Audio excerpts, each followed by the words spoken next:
Assalamualaikum warahmatullahi wabarakatuh. Waalaikumsalam warahmatullahi wabarakatuh. Oke, nanti yang nggak bisa presentasi saya input manual ya.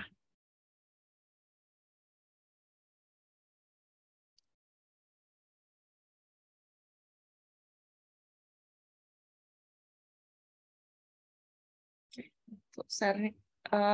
untuk materinya sudah terlihat. Masih loading, Bu. Sliding ya. Bentar.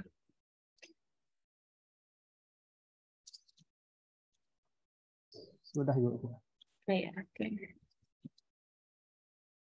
Baik. Mohon maaf, Bu. Iya. Saya belum absen, Bu. Oh iya, nanti saya input manual ya, Mbak Muni. Baik, Bu. Terima kasih. Oke, jadi untuk minggu ini kita masuk ke materi terkait dengan tools dan juga software manajemen proyek. Nanti saya kenalkan beberapa software, beberapa tools manajemen proyek dan juga software manajemen proyek yang biasa digunakan. Dan nanti silahkan rekan-rekan bisa explore sendiri ya untuk tools dan juga software manajemen proyek. Oke, kita masuk dulu ke materi terkait dengan alat atau tools dan juga teknik manajemen proyek. Nah, untuk alat atau tools dan teknik manajemen proyek ini digunakan untuk membantu manajer proyek dan tim mereka dalam melaksanakan pekerjaan pada 10 bidang pengetahuan. Jadi di tiap bidang pengetahuan nanti akan dilengkapi dengan alat dan tools. Nah, alat dan tools ini digunakan secara luas dan dapat meningkatkan kinerja proyek. Ada beberapa alat yang sering digunakan ya, seperti laporan kemajuan, kemudian kick-off meeting, Gantt chart, dan juga permintaan perubahan atau request of change ya.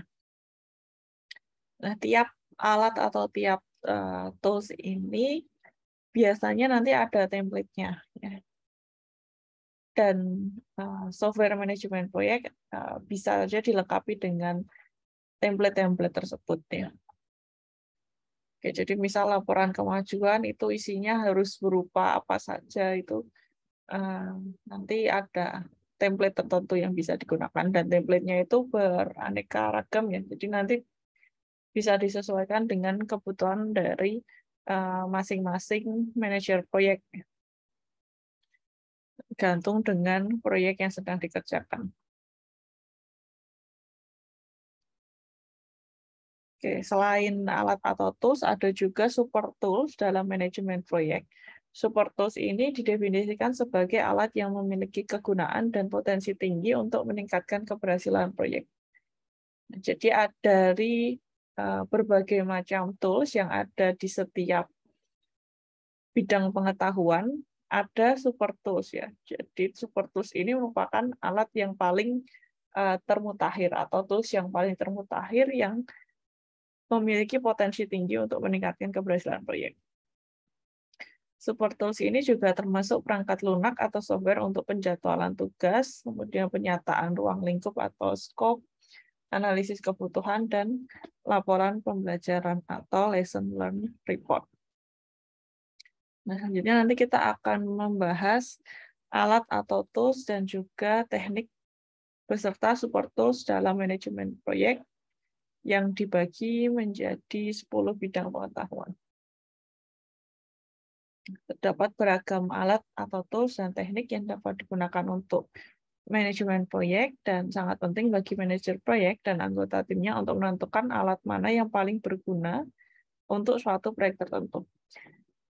Jadi tidak harus menggunakan semua alat atau tools yang ada ya. Nanti disesuaikan dengan kebutuhan mana yang paling berguna, mana yang dapat meningkatkan kinerja.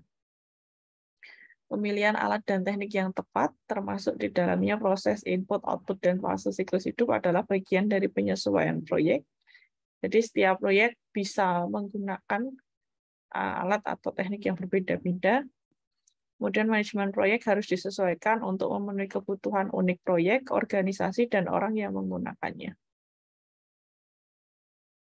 Ya, karena setiap proyek itu unik, dan proyek ini berkaitan dengan organisasi dan orang-orang yang ada di dalamnya, ya, stakeholder yang ada di dalamnya, maka untuk penggunaan berbagai tools dan teknik ini juga perlu disesuaikan. Yang sekiranya mana yang dapat mendukung kesuksesan atau keberhasilan dari suatu proyek.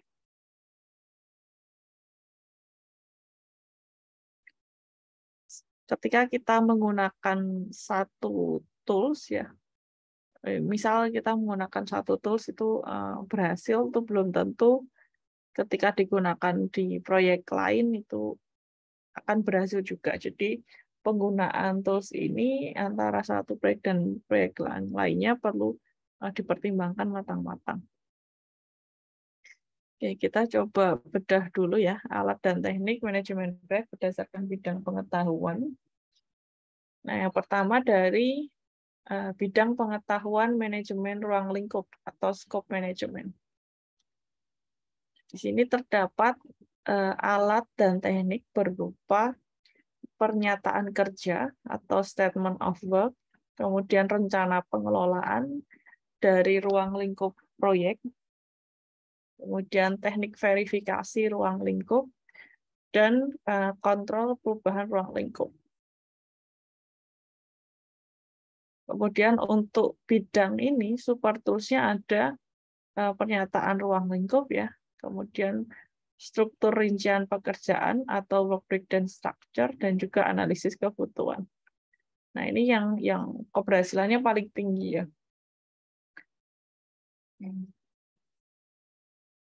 Kita lihat statement of work. Nah, ini ada beberapa template ya untuk statement of work. Ini bisa dilihat dari projectmanagement.com. Ada berbagai template yang bisa kita gunakan untuk menulis project statement of work dari suatu project.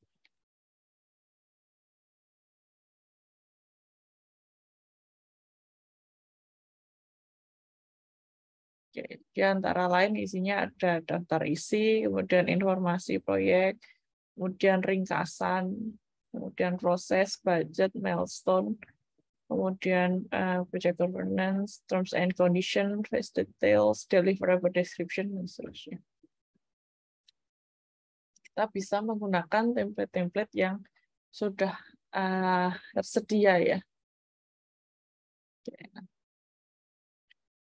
Kemudian selain statement of work, ada juga untuk scope dari pekerjaan yang kita lakukan itu dibuat dalam work breakdown structure.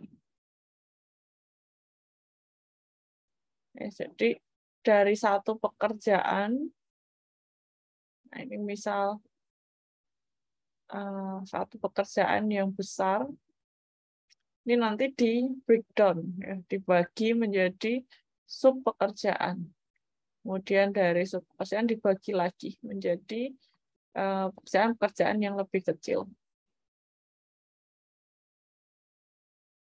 Ya, semakin kecil ini nanti semakin spesifik, ya, semakin spesifik semakin detail pekerjaannya.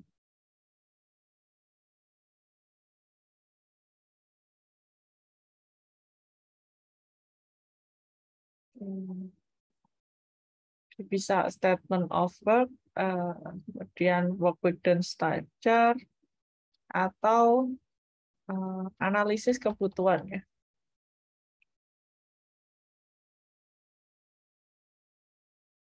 Ya, requirement analysis.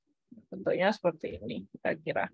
Ada template-templatenya, ya. Purpose, audience, template, requirement analysis. Ada berbagai template yang bisa kita gunakan. Oke, untuk yang requirement analysis ini, utamanya biasanya ada kebutuhan dari sisi fungsional dan non-fungsional. Jadi ketika kita membuat suatu sistem ya, kita analisis kebutuhan fungsional dan non-fungsionalnya, dan juga ada model-model dari sistemnya. Jadi ada misal ada flowchart, ada use case, sini ada objek class diagram juga, kemudian data dictionary dan sebagainya. Dan ada UI-nya ya, rencana UI, mungkin gambaran kasar dari UI-nya.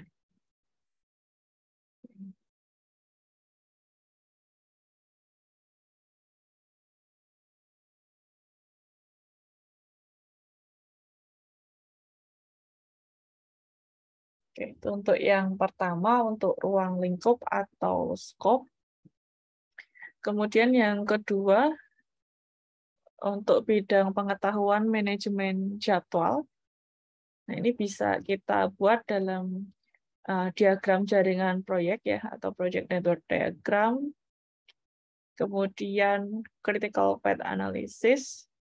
Jadi dari diagram yang sudah dibuat, nanti dianalisis critical path-nya. Critical path ini adalah satu path yang ditempuh, ya, jalur yang ditempuh dari mulai proyek sampai berhasil ya. Jadi yang kritikal, yang penting. Kemudian ada crashing untuk melihat adanya tabrakan atau tidak. Kemudian melihat fast tracking, kira-kira apa yang bisa dipercepat. Dan juga penjadwalan pengukuran kinerja. Nah, ini mungkin akan lebih detail di materi minggu depan ya untuk manajemen jadwal.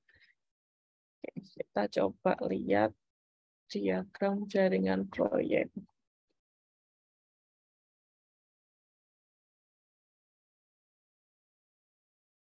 Diagram.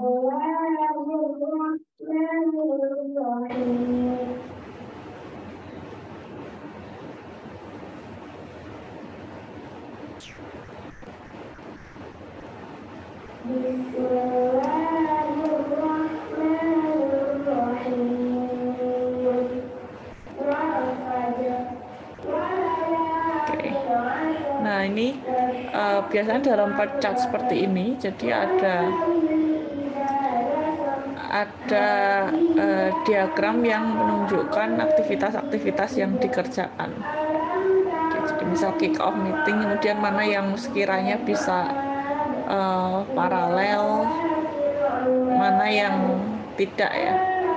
Dan kemudian dari sini dianalisis yang menjadi critical path ya. Oke, di sini critical path ditandai dengan yang lurus ini. Ini ya. Kick off, content drafted, design approved, website complete, finalize website, dan functional business. Jadi ini adalah path yang dilalui mulai dari awal hingga akhir.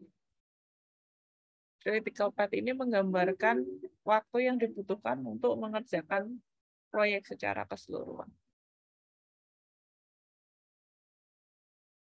Jadi dari penjadwalan ini kita bisa menggunakan alat ini ya, bisa menggunakan tools ini untuk mengetahui waktu yang dibutuhkan untuk mengerjakan proyeknya.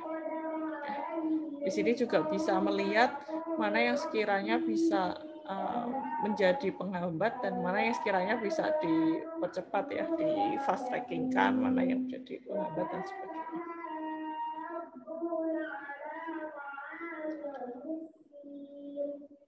Oke, untuk manajemen jadwal ada super tools-nya. Nah, ini super tools adalah yang paling sering digunakan, itu ada Gantt chart ya. Oke, ini bentuk Gantt chart. rata-rata software manajemen proyek ini sudah menyediakan tools untuk membuat Gantt chart ini ya. Rata-rata sudah ada. Nah, dengan Gantt chart ini kita bisa mendapatkan jadwal pengerjaan ya untuk setiap tasnya. Sehingga nanti kalau semisal ada yang terlambat itu bisa diketahui dengan Gantt chart ini, membacanya akan lebih mudah ya. Yang menjadi penghambat yang mana.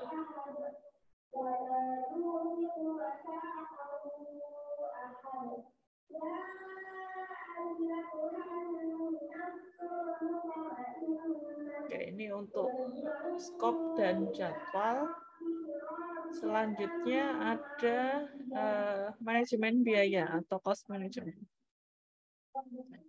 Nah, untuk tools-nya ada anggaran proyek, kemudian nilai bersih sekarang ya, net present value dari proyeknya, kemudian pengembalian investasi, return on investment. Ini untuk investor ya, pasti memperhatikan return on investment dari proyek yang diinvestkannya. Kemudian ada analisis pengembalian, payback analysis, kemudian manajemen nilai yang diperoleh, manajemen portofolio proyek, perkiraan biaya, rencana manajemen biaya, dan dasar biaya atau cost baseline.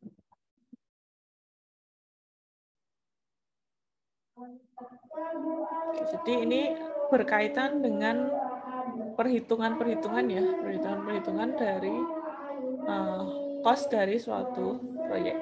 Misalnya nanti ada kriteria-kriteria yang perlu dihitung dan dilaporkan. Kemudian manajemen kualitas atau quality management, ada metrik kualitas. Nah, ini untuk menilai ya, menilai kualitas dari suatu proyek, misalnya ada metrik terukurnya. Kemudian checklist ini berupa checklist jika kualitasnya sudah terpenuhi ya, jika dari pengecekan kualitas sudah terpenuhi. Kemudian ada bagan kontrol kualitas. Kemudian bisa dalam bentuk beberapa diagram ya, ada Pareto diagram, Fishbone diagram, kemudian maturity model. Kemudian bisa juga mengecek kualitas dengan menggunakan metode statistika tertentu ataupun adanya pengujian. Jadi kalau ada rencana pengujian, jika sudah terpenuhi ya pengujiannya, dari pengujiannya itu bernilai baik, berarti kualitasnya sudah baik.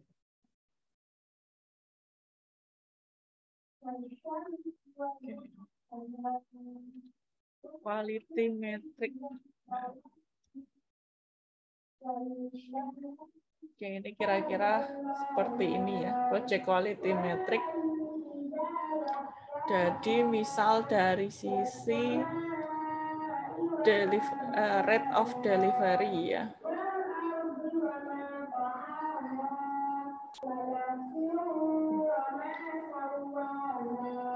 Oke. Ini dari proyeknya ada rate of delivery-nya, kemudian keamanannya, kemudian testability ketika dites akurat atau tidak, fungsi-fungsinya bisa berjalan atau tidak, dan sebagainya. Kemudian usability, kegunaannya, dan terakhir maintenance. Jadi ada beberapa kriteria biasanya ya. Jadi description-nya, potentiality quality metric, priority-nya dari variable-nya ada. Kemudian targetnya seperti apa. Nah, di sini nanti ada penilaiannya berupa status dan ada action atau note-nya.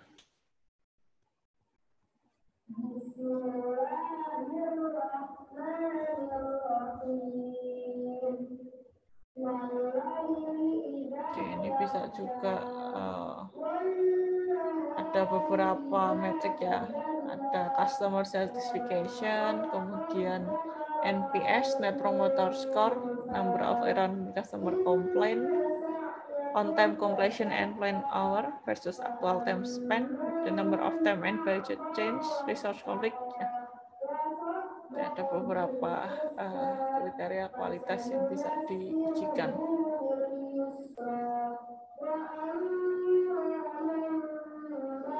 Atau bisa juga menggunakan Pareto diagram.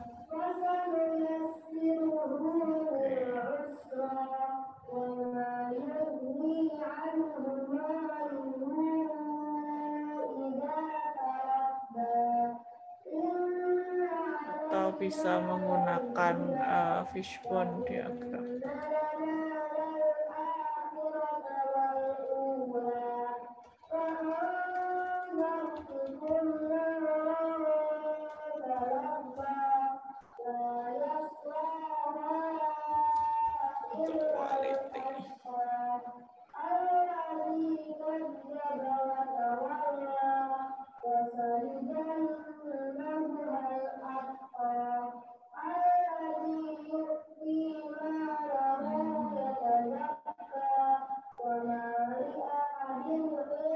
Oke, ini ya. Jadi misal sukses faktornya ditentukan dari prosesnya, kemudian people-nya, environment-nya, dan tools yang digunakan. Itu bisa berupa hardware, software, prosesnya bisa dari PM, CMMI, atau SDLC. People-nya berkaitan dengan orang, project sponsor atau top management atau stakeholder. Kemudian environment-nya terkait dengan komunikasi, kerjasama, kultur, dan sebagainya.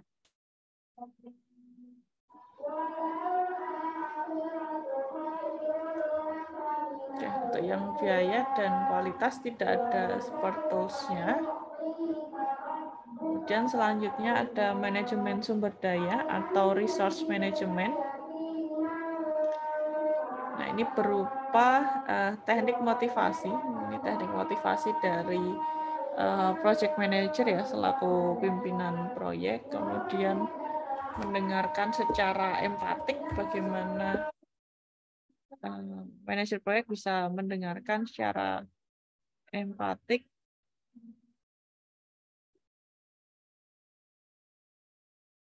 kemudian matriks penugasan tanggung jawab.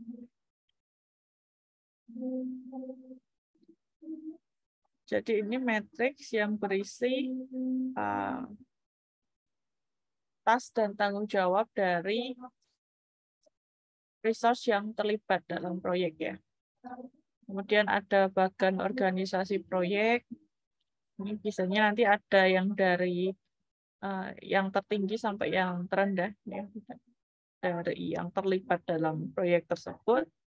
Kemudian histogram sumber daya, dan yang terakhir latihan membangun tim. Ini dengan adanya latihan membangun tim ini harapannya kerjasama tim itu akan semakin meningkat ya. Mungkin kita contohkan matriks peran tanggung jawab.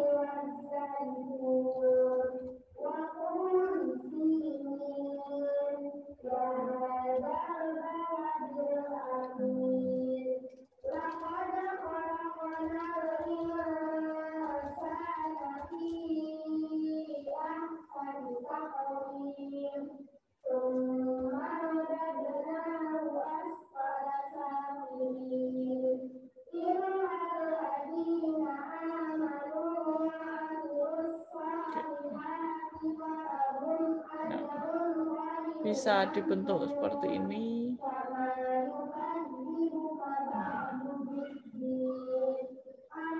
Oke, ini mungkin dari peran-peran yang ada ya. Dibagi ada project leadership, team member, sub-team, kemudian ada external resource. Kemudian ini setiap aktivitas yang ada.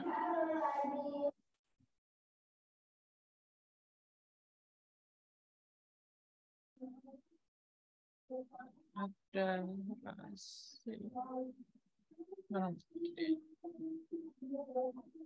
nah, R itu artinya responsible ya.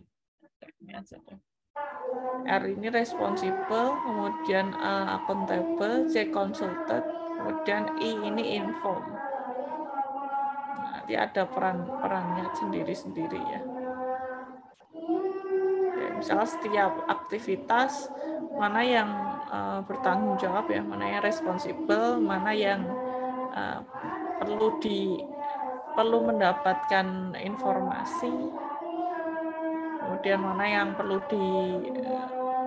sebagai konsultan ya, dikonsultasikan. Jadi ada 3 ya, rasi model, responsible, accountable, consulted, dan inform. Kemudian untuk bagian organisasi proyek kemarin sudah dibahas ya, ada 3 bentuk bagian dalam manajemen proyek.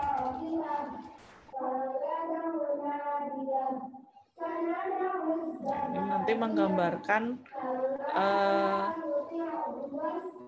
peran dan tanggung jawabnya juga ya. Jadi yang paling tinggi misal ada project manager, kemudian ada quality control, ada set manager. Misalnya yang staff engineer manager ini nanti bertanggung jawab untuk bagian quality surveyor, engineering, dan logistik. QS ini nanti tanggung jawab monitoring, engineering, drafter, logistik, gudang, seterusnya.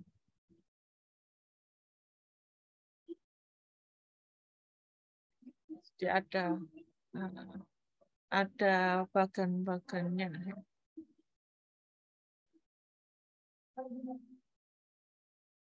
Kemudian selanjutnya yang ke-6, manajemen komunikasi.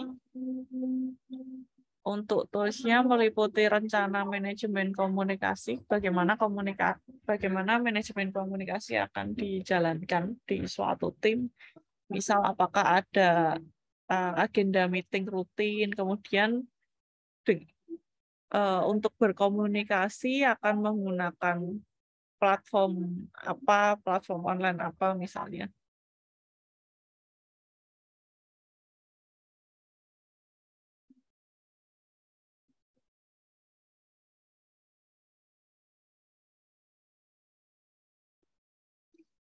Oke, kemudian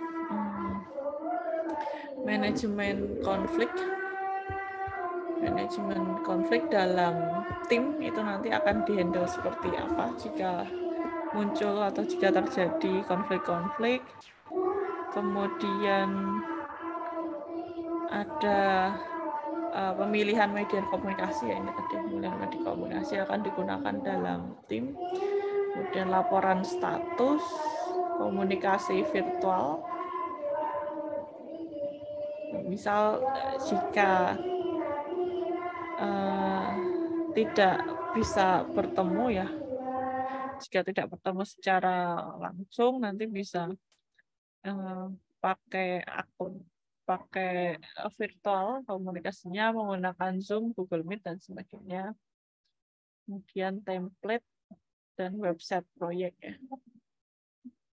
Jadi misal kalau ada template ini untuk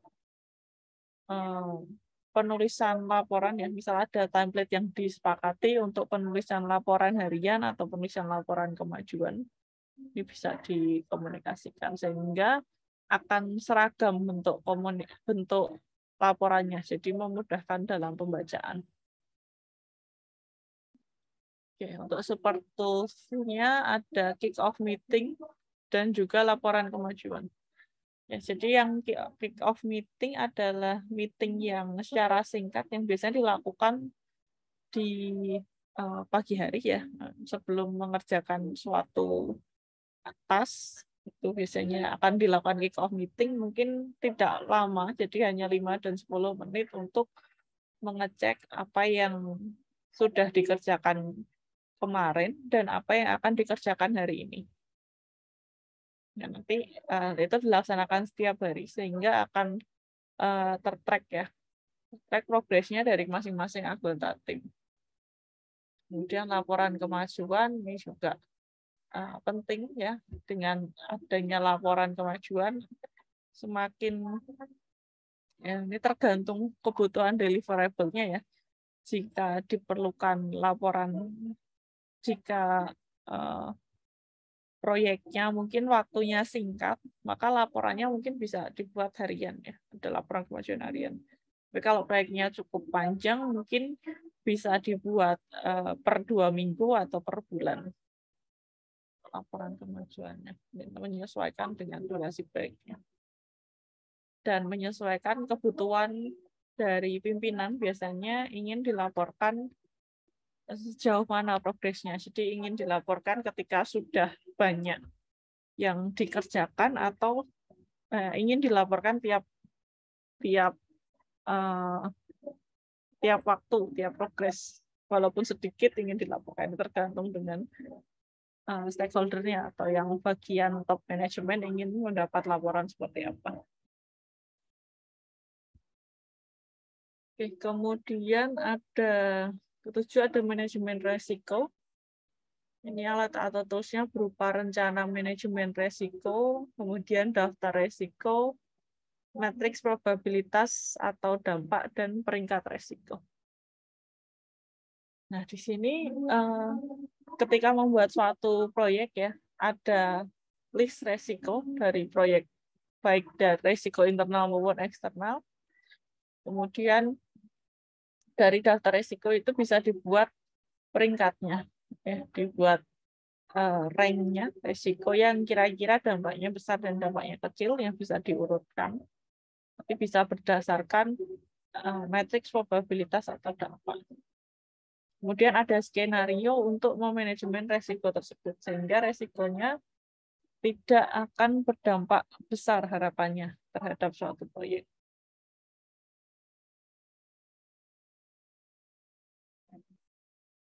Matriks resiko.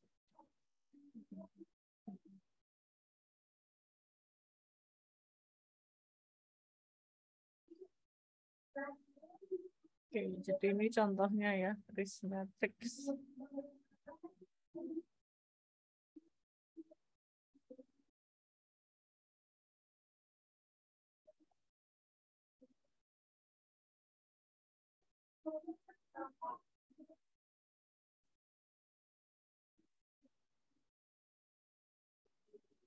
Ada template-template yang bisa digunakan.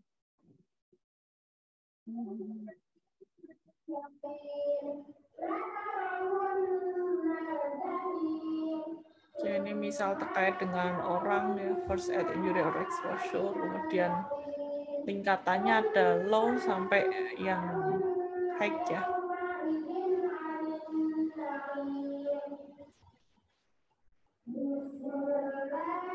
Oke.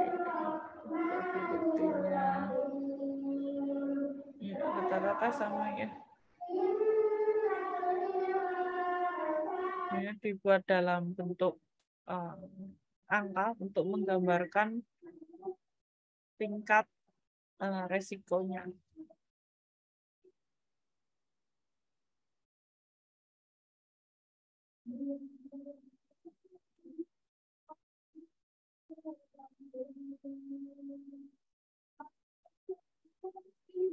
Kemudian manajemen pengadaan atau programmer manajemen terkait dengan hasil analisis untuk buat atau beli. Jadi sebelum kita melakukan pengadaan, sebaiknya ada analisis terlebih dahulu kenapa perlu melakukan pengadaan.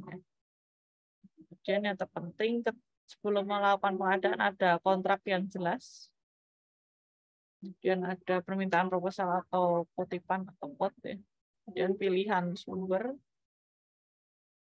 Nah, dari pilihan-pilihan ini nanti dievaluasi dulu dengan matriks evaluasi pemasok atau supplier untuk melihat untuk mengevaluasi supplier yang memang paling terbaik ya. Belum dipilih untuk melakukan pengadaan.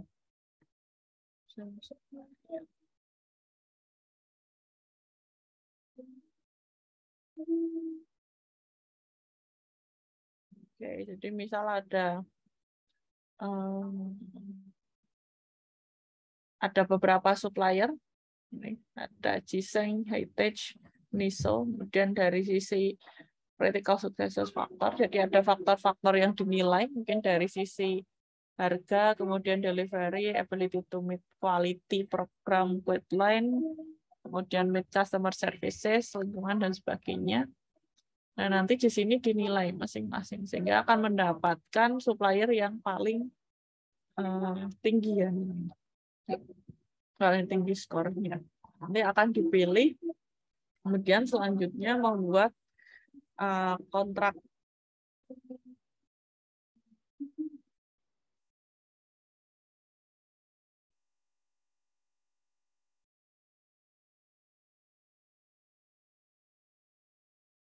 Jadi ada surat kerjasama atau MOU-nya sebelum melakukan pengadaannya, sebelum kita membeli barang dari pemasok atau vendor.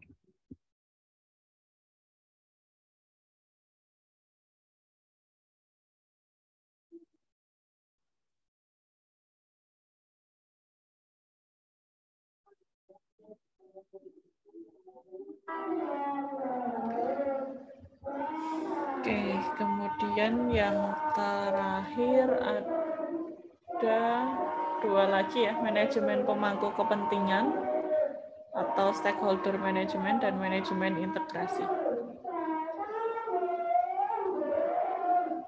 Oke, untuk manajemen pemangku kepentingan atau stakeholder management ini nanti tools-nya berupa identifikasi stakeholder, kemudian rencana keterlibatan dari stakeholder, pengelolaan stakeholder, dan pemantauan keterlibatan dari stakeholder tersebut.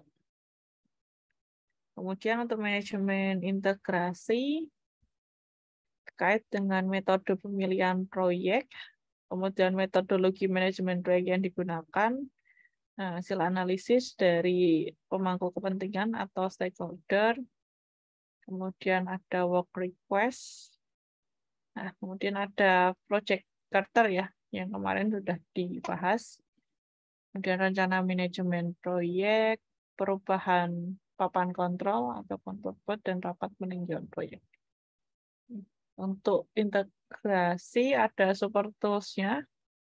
Nah, di sini berupa perangkat lunak manajemen proyek apa yang akan digunakan, kemudian permintaan perubahan, dan laporan pembelajaran atau lesson plan. Oke, kita coba lihat contoh work request.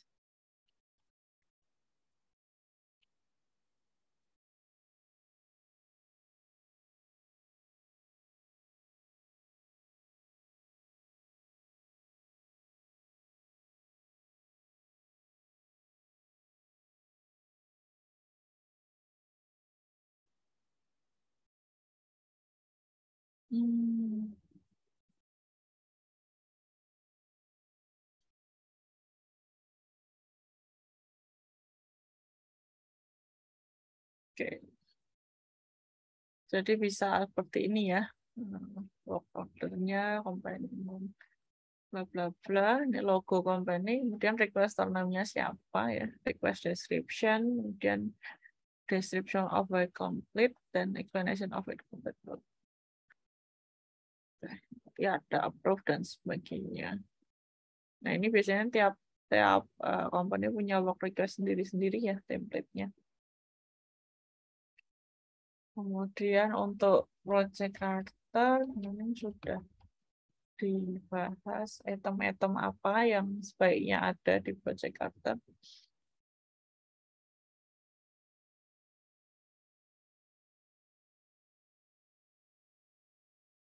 Oke.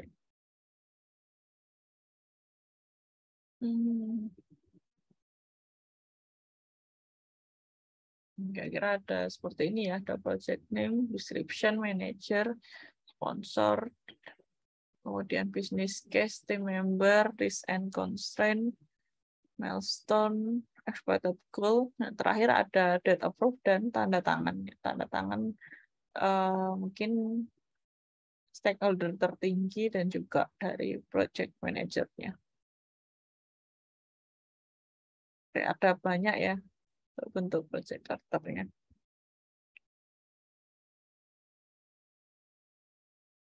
Lebih ada seperti ini. Jadi gambaran singkat dari proyek yang akan dikerjakan ya.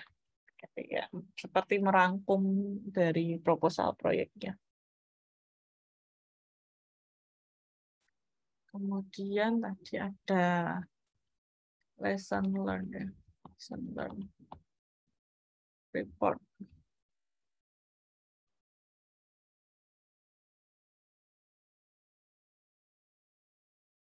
Nah, ini contoh project lesson learned report.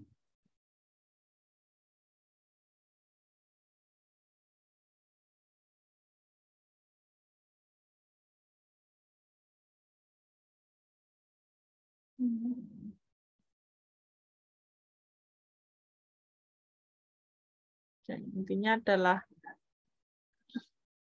menyampaikan ya hasil dari apa yang sudah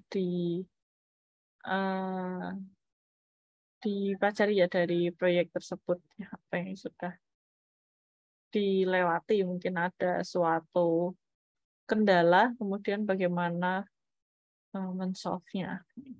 Itu bisa disampaikan dalam lesson plan. Ini contoh yang gampang.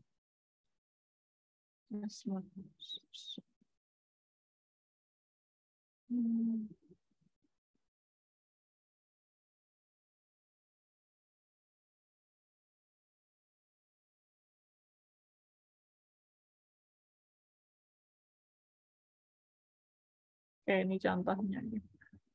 Project ini close. Oke, kalau ini template-nya ya.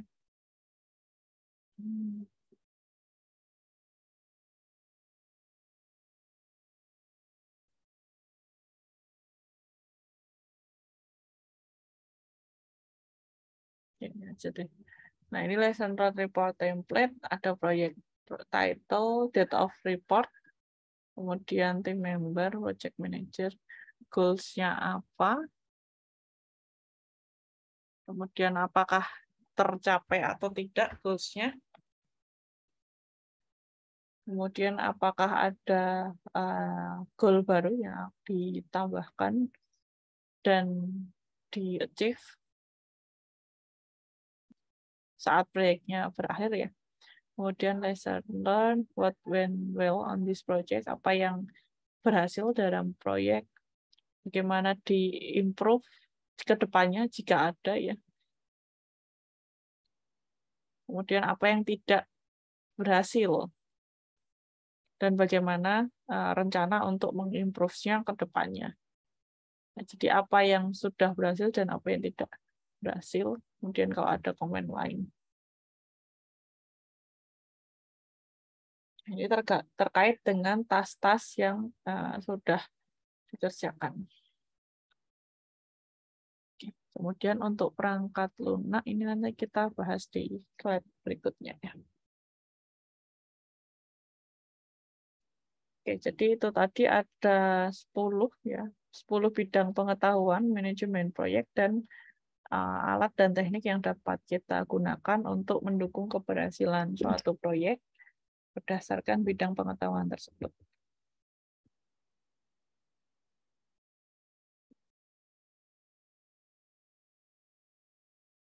Ada yang mau ditanyakan dulu?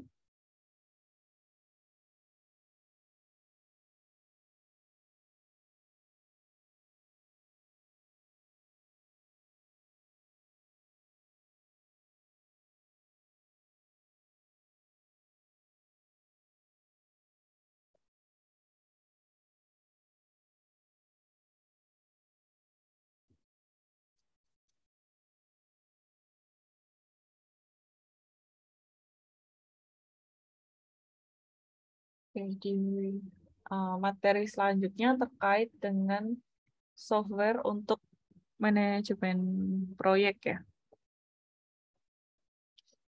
Jadi untuk manajemen proyek sendiri terdapat ratusan software yang tersedia, mulai dari aplikasi online, ada aplikasi smartphone yang free, yang gratis, hingga enterprise tools yang berbayar, ya, yang biaya implementasinya ribuan dolar dan merupakan biaya bulanan yang tinggi per pengguna untuk menggunakannya. Untuk memutuskan mana perangkat lunak manajemen proyek yang akan digunakan, itu bisa menjadi suatu proyek tersendiri ya, apalagi di perusahaan besar.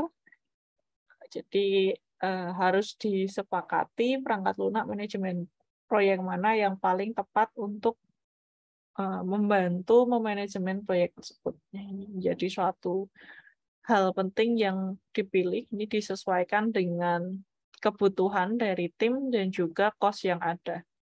Jadi kalau misal kebutuhan timnya disesuaikan ya dengan alat-alat tadi, misal perlu membuat Gantt chart, ya kita cari software yang bisa menyediakan Gantt chart. Kemudian kalau biayanya ada, mungkin bisa dicari mungkin software yang komplit ya, yang sesuai dengan kebutuhan kita. Tapi kalau biayanya tidak ada, mungkin cari yang free tapi yang sudah cukup memenuhi kebutuhan kita tadi untuk menggunakan tools-tools yang ada di dalam software tersebut. Saat ini banyak orang masih menggunakan perangkat lunak produktivitas dasar seperti Microsoft Word dan Excel ya. Terutama untuk Excel ini banyakan masih menggunakan Excel untuk melakukan banyak fungsi manajemen proyek, misal menentukan ruang lingkup proyek, kemudian melakukan penjadwalan, menghitung biaya, menetapkan sumber daya, dan menyiapkan dokumentasi proyek. Nah, orang-orang ini sering menggunakan perangkat lunak produktivitas dasar daripada perangkat lunak manajemen proyek karena mereka sudah mengetahui bagaimana cara menggunakan perangkat produktivitas dasar ini. Dan mereka tidak mau berganti ke software manajemen proyek. Ya, rata-rata seperti itu. Namun sebetulnya ada ratusan perangkat lunak manajemen proyek yang menyediakan fungsional khusus yang memang dapat digunakan untuk mengelola proyek. Jadi banyak software manajemen proyek itu menyediakan template-template yang bisa langsung digunakan. Ya, daripada kita membuat template itu sendiri. Misal dari Excel kita mau menghitung cost ya, atau membuat jadwal. Nah, itu sebetulnya bisa, tapi kurang efisien. Tapi kalau pakai software, karena memang itu dikhususkan untuk manajemen proyek, akan menjadi lebih cepat dan lebih tepat ya. Untuk software manajemen proyek ini dibagi menjadi 3 kategori umum berdasarkan fungsionalitas dan juga harganya. Ada software kelas bawah, ada software kelas menengah, dan ada software kelas atas ya.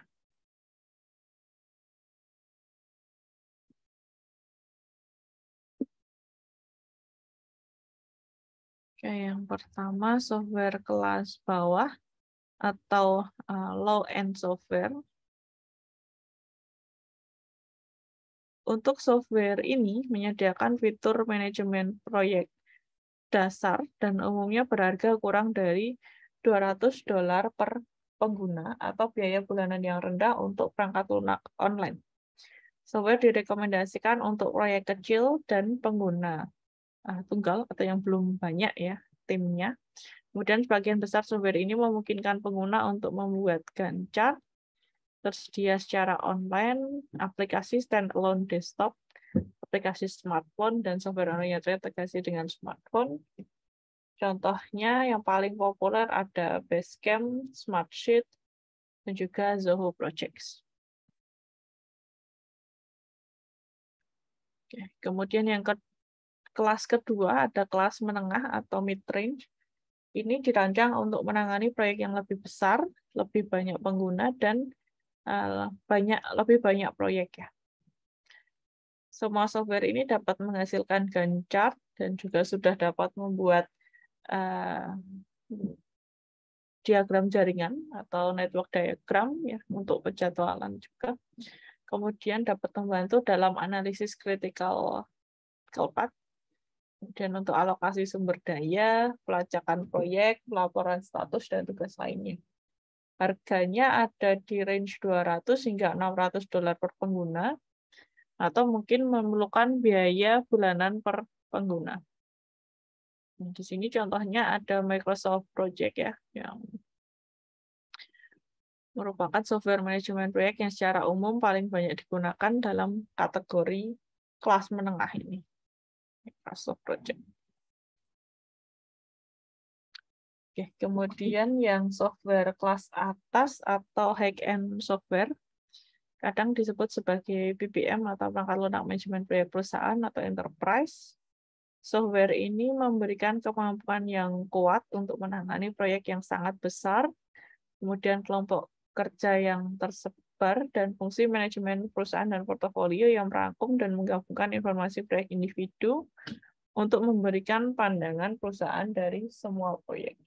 Jadi ini biasanya digunakan oleh perusahaan besar yang memiliki banyak proyek.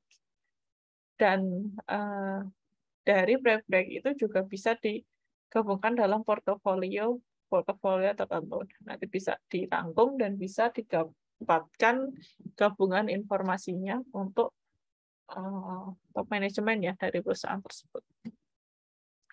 Produk-produk software kelas atas ini umumnya dilisensikan per pengguna, terintegrasi dengan software manajemen database perusahaan, dan dapat diakses melalui internet atau smartphone. Kemudian pada pertengahan 2002, Microsoft memperkenalkan versi pertama dari Enterprise Project Management Software. Pada tahun 2003 memperkenalkan Microsoft Enterprise Project Management Solution yang telah diperbarui ya. Hingga saat ini masih terus diperbarui. Kemudian pada tahun 2008, Oracle mengakuisisi Primavera Software Incorporated yang merupakan software populer lainnya untuk industri proyek intensif. Ya, ada beberapa contoh. Di sini ada Primavera Software, kemudian ada Enterprise Project Management Software, dan Microsoft Enterprise Project Management Solution yang masuk ke software kelas atas.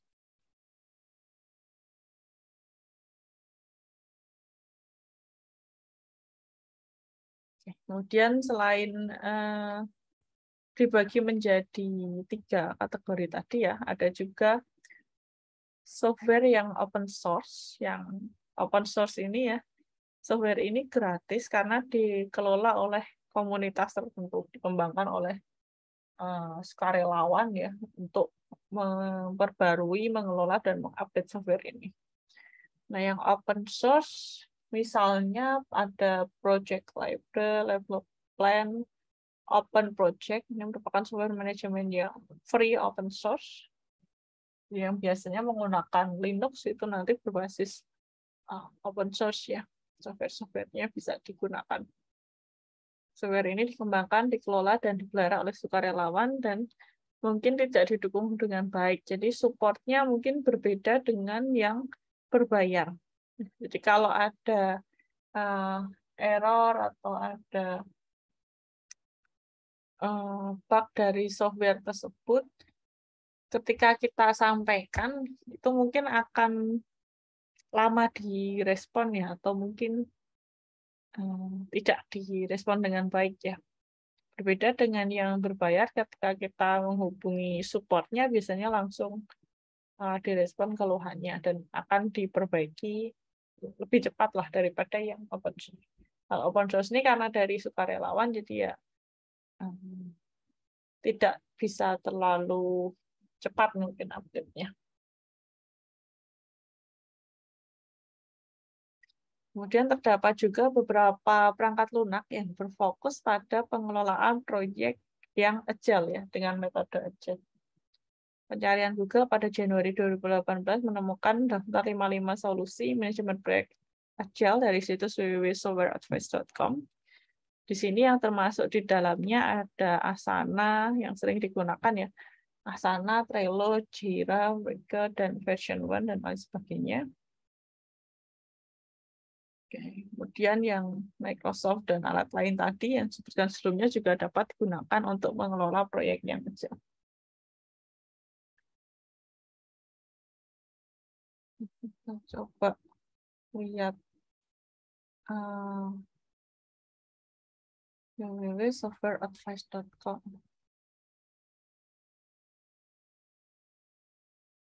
Oke. Oh ya. Nah, ini kalau masuk ke webnya, nanti ada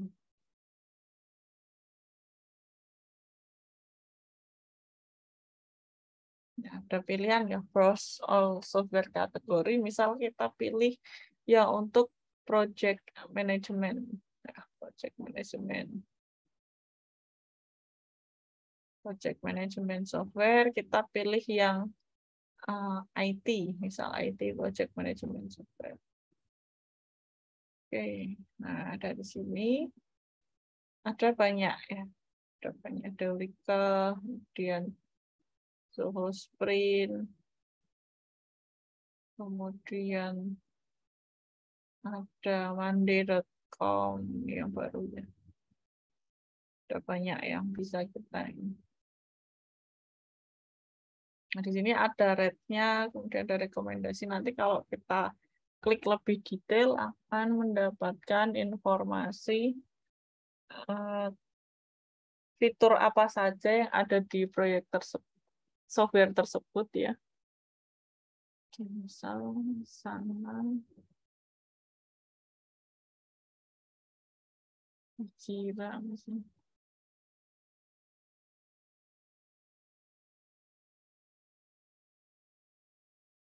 Jira.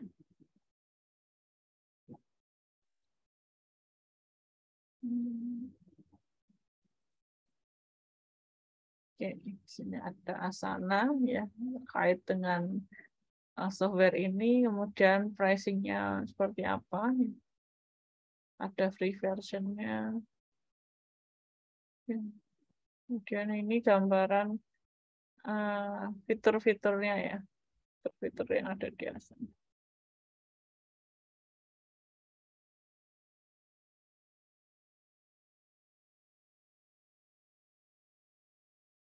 Oke, ada product cover.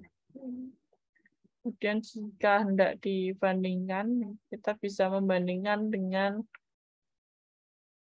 proyek yang lain. Misal Asana, kita bandingkan dengan Slack. Itu compare. Kemudian dibandingkan dengan Jira dan seterusnya. Nah, ini dari rating, kemudian kelebihan kekurangan.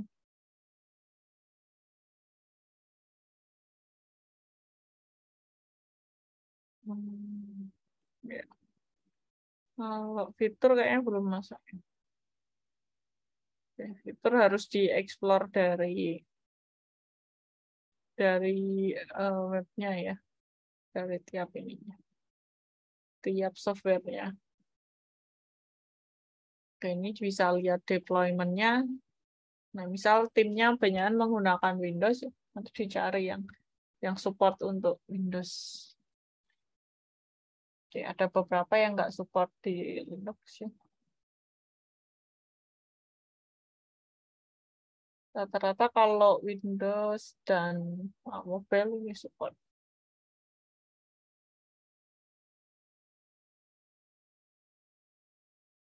Nah, terdapat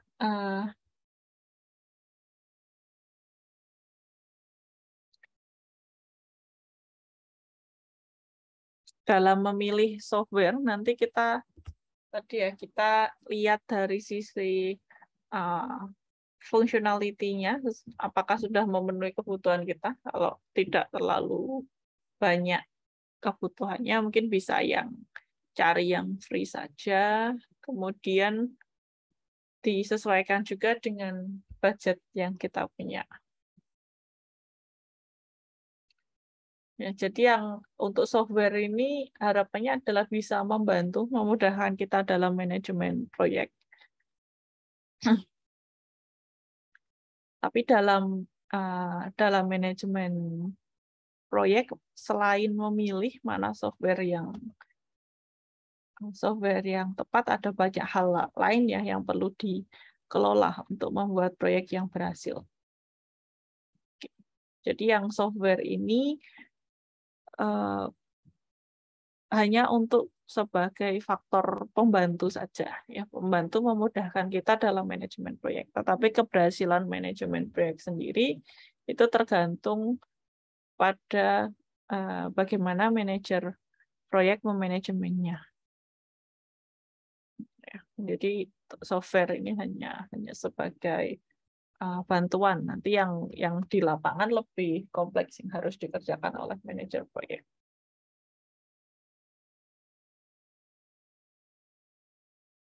Oke, ada yang mau ditanyakan dulu?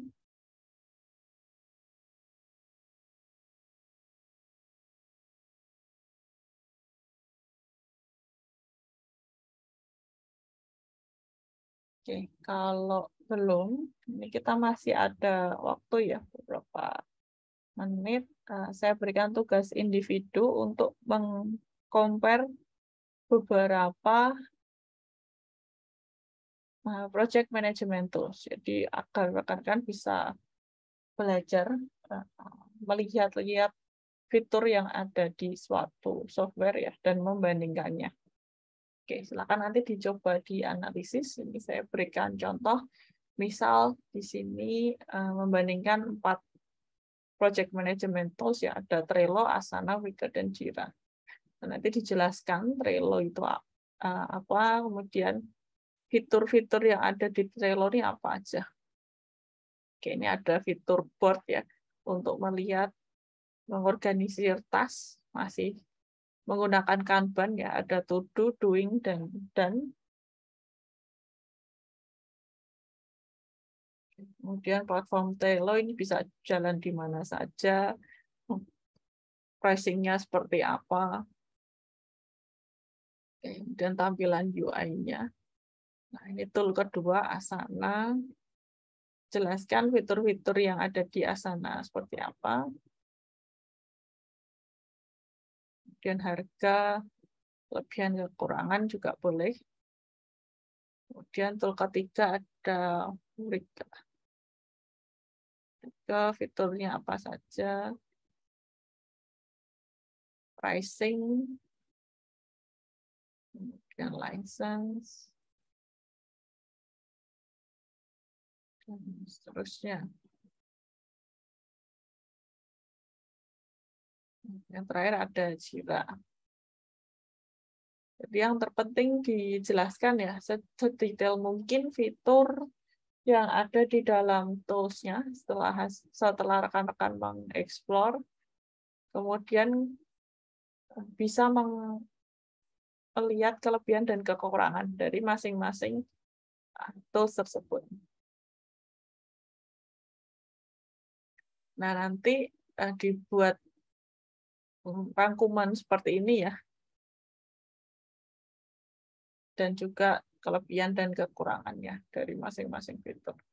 Rangkumannya nanti yang seperti ini aja. Kalau bisa detail rangkumannya itu. Jadi dari description, kemudian fitur yang ada, misal board untuk membuat Kanban, kemudian to-do list view, penjadwalan, kemudian apa bisa share online, file attachment, ada template atau tidak, kemudian chat, create task list, audio dan video meeting yang misal disupport atau tidak dari software tersebut. Kemudian platformnya bisa di mana saja, kemudian pricing-nya,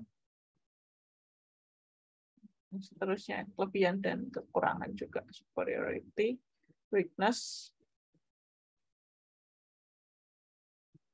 Oke, bisa dirangkum seperti ini. Dibandingkan tiga tools saja ya. Nah, nanti silahkan dicari dari softwareadvice.com ini. Dicari saja yang ratingnya 4 ke atas ya paling enggak.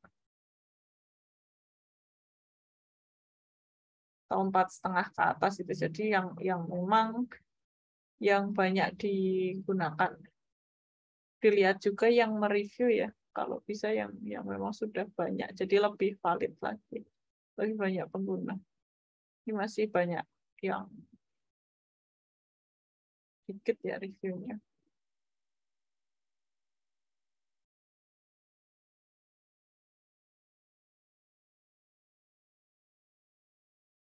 Oke, nah yang kayak Asana ini sudah 11.000 review. Kalau bisa yang sudah ratusan ya, atau yang sudah ribuan kalau bisa ya. Ribuan atau ratusan. Yang masih sedikit-sedikit tidak usah di-review karena masih dikit yang menggunakan. Biasanya ada 112 produk ya, dipilih 3 saja yang dibandingkan.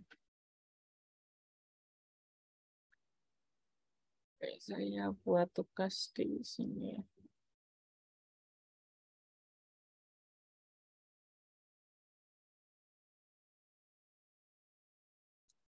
Ada yang mau ditanyakan?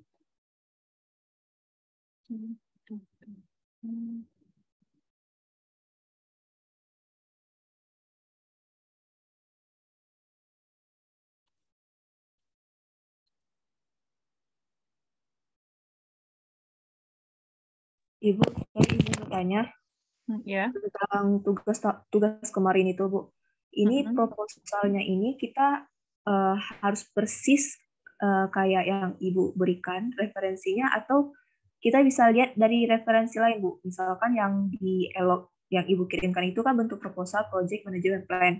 Kami bisa nggak, Bu, ikut referensi bentuk dari project chapter untuk proposalnya? Atau emang harus persis seperti yang Ibu kasih referensinya? Boleh lihat referensi lain nggak apa-apa. Ya, tapi kalau bisa yang bagian-bagian proposal yang kemarin sudah dijelaskan itu tersampaikan semua di proposalnya. Ya, jadi besok kita masih bahas terkait jadwal, kemudian besoknya masih bahas terkait dengan cost. Nah, nanti dari situ mungkin bisa ada materi yang bisa ditambahkan ke proposalnya. Tapi kurang lebih ya sama seperti contoh kemarin harapannya. Yang penting item-item atau bagian-bagiannya yang bagian-bagian yang kemarin yang dijelaskan yang ada di proposal kalau bisa ada di proposal yang kelompok. Kemarin deadline-nya masih sampai UTS kan ya?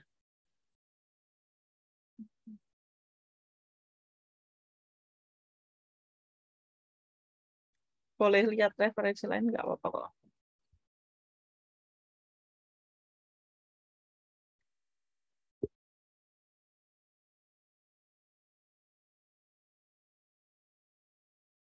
Berarti ini minggu depan UTS ya, Bu? Enggak, masih 2 minggu lagi. Jadi masih ada 2 materi lagi terkait dengan penjadwalan dan kos.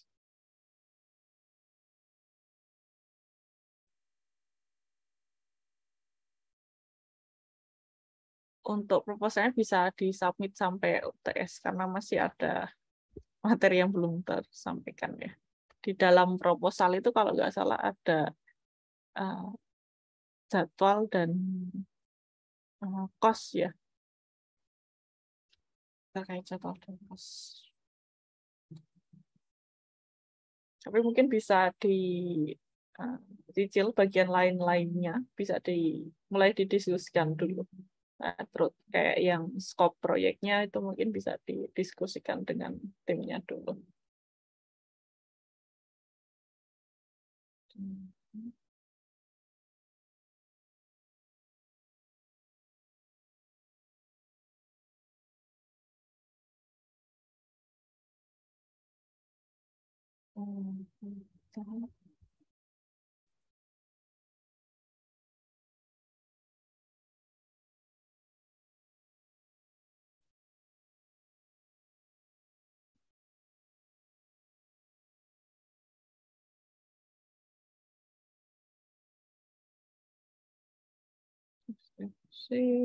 itu pricing.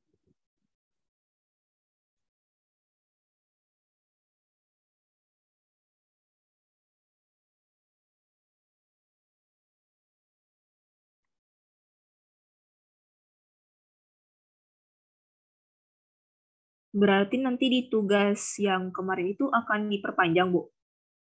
Iya. Oh, kemarin Oh, deadline-nya saya kasih kapan ya? Saya mau lupa. minggu depan, Ibu. Oh ya, kita sampai kita aja nggak apa-apa. Sampai ya, sampah. Jadi pas meet nanti dikumpulkan.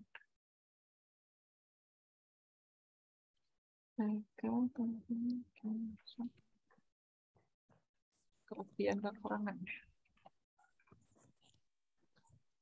Yang kedua ini tugas individu ya, 3 saja, 3 software saja.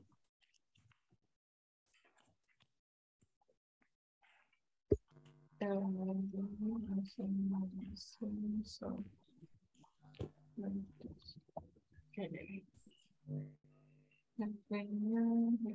depan ini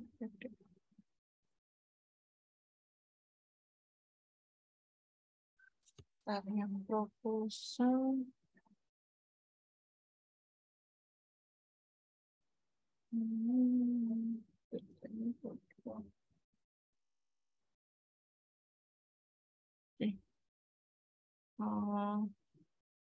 sementara mungkin saya share 3 atau Oktober ya. TS-nya saya masih belum tahu cetaknya. Oke, mungkin di 8 kita set 8 Oktober aja kali. Nanti disesuaikan jadwal UTS-nya. Jadi pokoknya disampai pas UTS.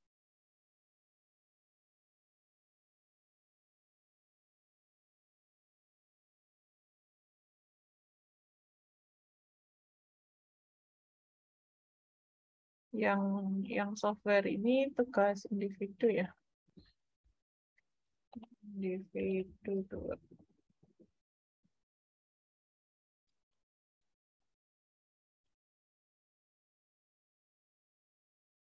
Oke. Nanti dari sini ya dilihat tiap softwarenya, kemudian divisit. Jadi kalau nah ini nanti kita masuk ke softwarenya. Nanti bisa mulai untuk melihat fitur-fiturnya, mencoba fitur-fiturnya. Harapannya bisa sampai mencoba ya. Kalau bisa dilihat di sini, fitur-fiturnya biasanya ada. Oke, jadi tugasnya mengeksplor semakin detail, semakin banyak yang dieksplor, semakin baik.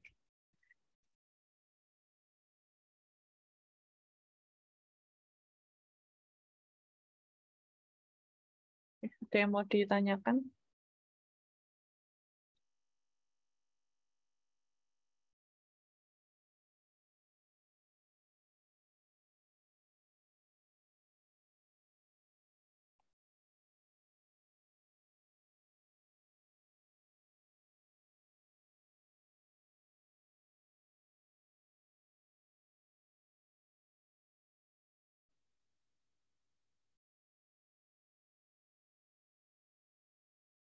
Sementara belum ada yang ingin ditanyakan, Bu.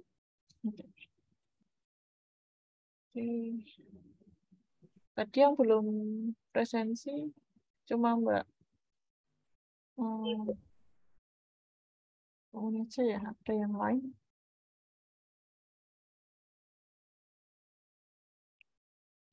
Jadi, kalau tidak ada, saya cukupkan untuk sesi hari ini. Untuk sesi minggu depan, kemungkinan besar saya berhalangan hadir untuk sesi minggu depan ya. Nah, ada acara di Semarang 5 hari.